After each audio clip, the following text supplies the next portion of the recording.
സുഹൃത്തുക്കളെ നമസ്കാരം. ഈ രാഹുൽ മാങ്കൂട്ടൻ്റെ കേസ് കുറച്ച് കാലമായിട്ട് ഇങ്ങനെ കത്തി നിൽക്കുകയാണ്. അപ്പോൾ എങ്ങനെയെങ്കിലും ഇതൊന്ന് അവസാനിപ്പിച്ചാൽ മതി എന്ന് വിചാരിച്ചിട്ട് ആണ് കോൺഗ്രസ് അല്ലെങ്കിൽ UDF അവർക്കെതിരെ വന്ന രാഷ്ട്രീയ ആരോപണമല്ല, ശരിയായിട്ടുള്ള ആരോപണം. അപ്പോൾ ഈ കേസ് എങ്ങനെയെങ്കിലും ലൈവിൽ നിർത്തണം എന്നാഗ്രഹിക്കുന്നവരാണ് ഭരണകക്ഷികൾ അല്ലെങ്കിൽ CPM ഇടതുപക്ഷം.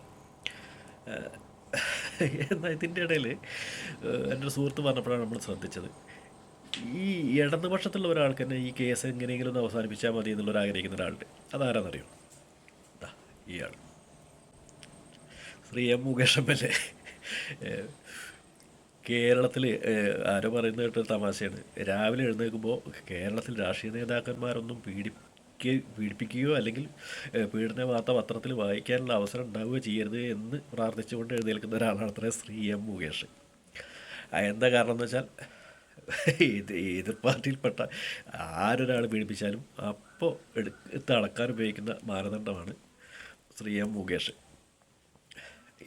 ഏത് രാഷ്ട്രീയ പാർട്ടി പ്രവർത്തകൻ ഇത്തരം കേസുകളിൽപ്പെട്ടാലും അപ്പോൾ മുകേഷ് അങ്ങനെ ചെയ്തോ അല്ലെങ്കിൽ മുകേഷ് ഇങ്ങനെ ചെയ്തോ, ഒരു കാര്യമില്ലാതെ ഒരു അറിയാതെ 5-6 പീഡനം നടത്തിയതിൻ്റെ പേരിൽ ആയുഷ്കാലം മുഴുവൻ ഇങ്ങനെ പീഡനം ഏൽക്കേണ്ടി വന്ന ഒരു ഹതഭാഗ്യം വേറെ ഉണ്ടാവില്ല എന്നാണ് പറയുന്നത്.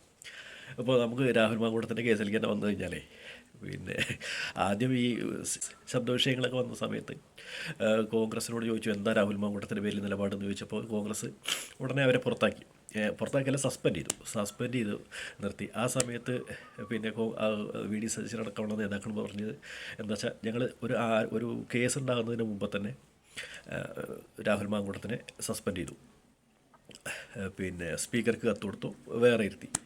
എന്നാൽ ഇതേ സംവിധാനത്തിൽ മുകേഷിനെതിരെ മുകേഷ് വന്നു. മുകേഷിനെതിരെ എന്ത് നടപടിയാണ് CPM സ്വീകരിച്ചത്? കേസെടുത്ത് ജയിലിലായി ജാമ്യം കിട്ടി, എന്നിട്ട് രാജിവെപ്പിച്ചോ? ഇല്ല, പോട്ടെ, അതങ്ങനെ കഴിഞ്ഞു. അത് കഴിഞ്ഞ് ഇപ്പോൾ കുറച്ചും കൂടി കടുപ്പം വന്നു, കേസ് വന്നു. രാഹുൽ മാങ്കൂട്ടത്തിൽ മുങ്ങി കോടതിയിൽ മുൻകൂർ ജാമ്യാപേക്ഷ സമർപ്പിച്ചു. അപ്പോൾ ജാമ്യാപേക്ഷ അതിൻ്റെ ഇടയ്ക്ക് നമ്മുടെ EP ജയരാജനെ പോലെയുള്ള സഖാക്കളോട് ചോദിച്ചപ്പോൾ മൂപ്പര് പറഞ്ഞത് അത് സിനിമയായിട്ട് ബന്ധപ്പെട്ട പഴയ കേസാണ്, ഇത് വേറെ കുറച്ച് മുന്തിയനാണെന്ന് പറഞ്ഞ്. ഇപ്പോൾ ഒരു മഹിളാ നേതാവ് ഇപ്പോൾ പറഞ്ഞത് മുകേഷിൻ്റെ തീവ്രത കുറഞ്ഞായിട്ടാണ്, രാഹുൽ മാങ്കൂട്ടത്തിന് വളരെ തീവ്രത കൂടിയതായിട്ടാണ്. അപ്പോഴും മുകേഷ്, എവിടെ ചോദിച്ചാലും മുകേഷ്. അത് കഴിഞ്ഞ് ഇപ്പം ജാമ്യം കിട്ടി, ജാമ്യം നിഷേധിച്ചതോട് കൂടിയിട്ട് കോൺഗ്രസ് നേരത്തെ എഴുതി തയ്യാറാക്കി വെച്ചിരുന്ന ആ പുറത്താക്കൽ കത്ത് പത്രങ്ങൾ കൊടുത്തു, 1 മിനിറ്റിനുള്ളിൽ പുറത്താക്കി. അവർ തൽക്കാലം എസ്കേപ്പായി. പക്ഷേ രാഹുലിന് ജാമ്യം കിട്ടുന്നത് വരെ, ജാമ്യം നിഷേധിക്കുന്നത് വരെ എന്തിനാണ് എടുത്തു വെച്ചതെന്ന് എനിക്കറിയില്ല. ഇനി അഥവാ ജാമ്യം കിട്ടിയാൽ ആ കത്ത് ചവറ്റുകൊട്ടയിൽ കാണാൻ പോകുമായിരുന്നു എന്ന് എനിക്കറിയില്ല. അത് പോട്ടെ, കോൺഗ്രസ് സമ്മർദ്ദത്തിലായി തന്നെ പറയാം, പുറത്താക്കി. ഇത് നേരത്തെ ചെയ്യാവുന്ന കേസ് തന്നെയാണ്, പുറത്താക്കി. അപ്പോഴും ചോദ്യം മുകേഷിൻ്റെ നേരെയാണ്. മുകേഷ് എന്താ ചെയ്ത്? നമ്മൾ ഗോവിന്ദ മാഷ് പറയണത് എന്താണെന്ന് വെച്ചാൽ, മുകേഷ് പാർട്ടി മെമ്പറല്ല, അതുകൊണ്ട് പുറത്താക്കാൻ സാധിക്കില്ല എന്നാണ് പറയുന്നത്. അരിവാൾ ചുറ്റിയ നക്ഷത്രത്തിൽ എങ്ങനെ പാർട്ടി മെമ്പർ അല്ലാത്ത ആൾ മത്സരിച്ചു എന്നുള്ള ആ ചോദ്യം ഒന്നും വേണ്ട, തൽക്കാലം അതൊന്നും വേണ്ട. പക്ഷേ എന്താ പറയുന്നതെന്ന് വെച്ചാൽ, ഏത് പീഡനം വന്നാലും മുകേഷ് പീഡനത്തിൻ്റെ ഒരു കിലോമീറ്ററാണ് മുകേഷ് MLA. വല്ലാത്തൊരു കഷ്ടം തന്നെ. എന്താ ചെയ്യുക? ഏത് കേസ് വന്നാലും അപ്പോൾ മുകേഷിൻ്റെ പേര് പരാമർശിക്കും.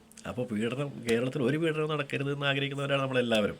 എന്നാൽ അതിൽ കൂടുതലായിട്ട് എന്തെങ്കിലും ഒരു പീഡന വാർത്ത കേട്ടാൽ നെഞ്ഞിടിക്കുന്ന ഒരാളാണ് മുകേഷ് MLA.